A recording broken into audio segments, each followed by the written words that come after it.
నారదుడు, పర్వతుడు ఇద్దరు స్నేహితులు. ఇద్దరు కలిసి తపస్సు చేశారు.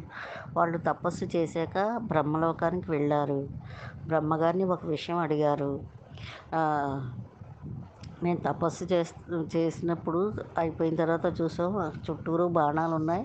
ఏంటి బ్రహ్మదేవ అని అడిగితే అవి మన్మధుడి బాణాలు అని చెప్తాడు బ్రహ్మదేవుడు.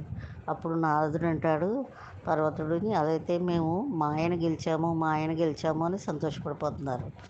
అలాగని విష్ణులోకానికి వెళ్ళి విష్ణువుకి మేము మాయను గెలిచాము అని చెప్తారు. ఓహో అంటాడు విష్ణువు. అప్పుడు నారదుడు, పర్వతుడు ఇద్దరూ కలిసి భూలోకానికి వచ్చి అందరికీ సంసారంలో ఉన్న మాయను వీడండి అని అందరికీ తత్వబోధ చేస్తున్నారు. అలా చేస్తూ ఉండగా అక్కడ ఒక మహారాజు పరిపాలిస్తున్నాడు, సంజయుడు అనే మహారాజు. ఆ రాజు దగ్గరికి వెళ్ళి మాకు ఈ 4 నెలలు వర్షాకాలం ఆశ్రయం ఇవ్వండి అని అడుగుతారు. ఇద్దరు కలిసి వెళ్తారు.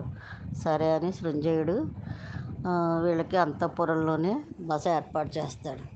అక్కడ వీళ్ళు పురాణాలు అవి చెప్పేవారు నారదుడు, పర్వతుడు.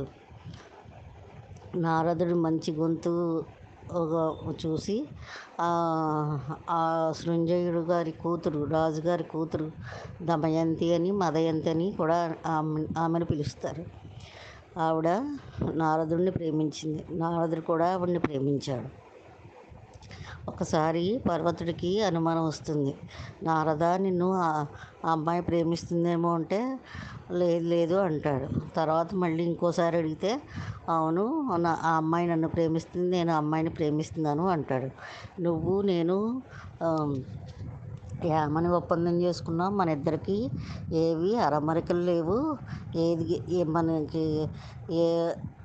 ఏ ఫీలింగ్ వచ్చినా ఇద్దరు చెప్పుకోవాలని చెప్పుకున్నాం కదా అని పర్వతుడు అంటాడు. నారదుడు నువ్వు చెప్పలేదు కదా, నీకు కోతి మొహం వచ్చుగాక అని శపిస్తాడు. అప్పుడు నారదుడు అంటాడు పర్వతుడిని, నీకు ఆకాశగమనం లేకుండా ఉండుగాక అని శపిస్తాడు. పర్వతుడు భూమి మీదే ఉండిపోతాడు.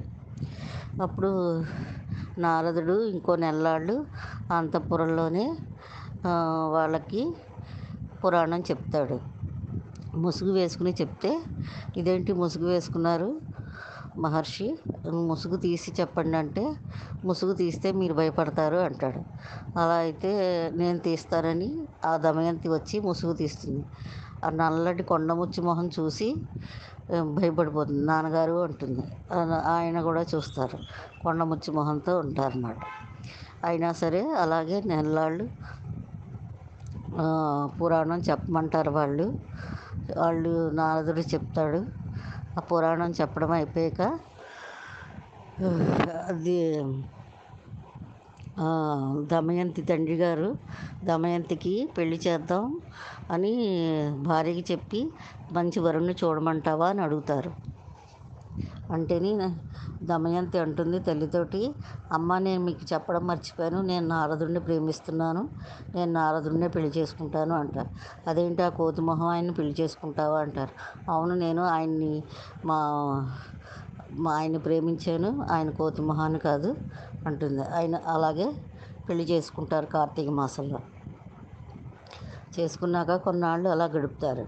ఈ లోపల పర్వతుడు నారదుడు ఎలా ఉన్నాడో చూద్దామని వస్తే నారదుడు ఆ కోతి మొహంతో కాపురం చేస్తూ ఉన్నాడు.